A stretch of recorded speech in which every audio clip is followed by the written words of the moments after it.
This next story is called Bubbles. And there's not really anything behind it, it's just the fact that when I was younger, I used to love playing with bubbles. We had about 20 half-empty bottles of bubble liquid in the garage for a long time, and I think we only got rid of them recently, because you can never grow old. You can never grow old of bubbles. They're great. Okay, here's Bubbles.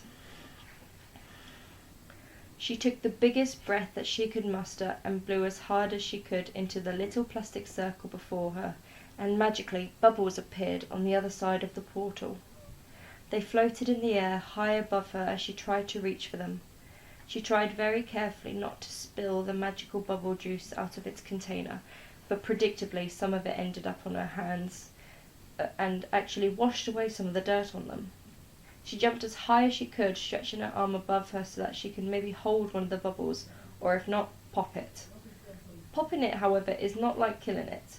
It is fulfilling the bubble's purpose. They had completed their life's journey in that soapy plastic jar and awaiting the time where they can become a wondrous sphere and be popped. She eventually caught up to one.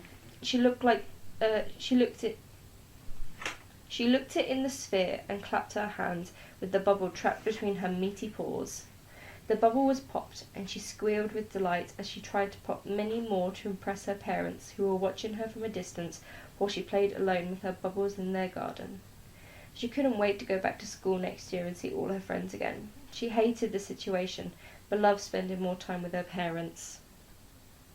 She ran over to them and demanded they partake. She forced the bubble juice into her dad's hand and told him to create some beautiful bubbles. He smiled and relented. But he told her that he would do it only once, as his lunch break was almost over. In his first attempt, he blew into the bubble stick, but barely anything came out, just a couple of sad little bubbles that sagged to the floor.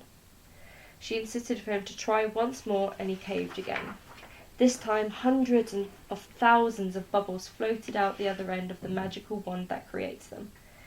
They danced in the sky, encircling her as she twirled about in the hurricane of bubbles. Her parents laughed vivaciously, and her smile was as wide as it could possibly be. In that moment, she had no cares at all, only bubbles.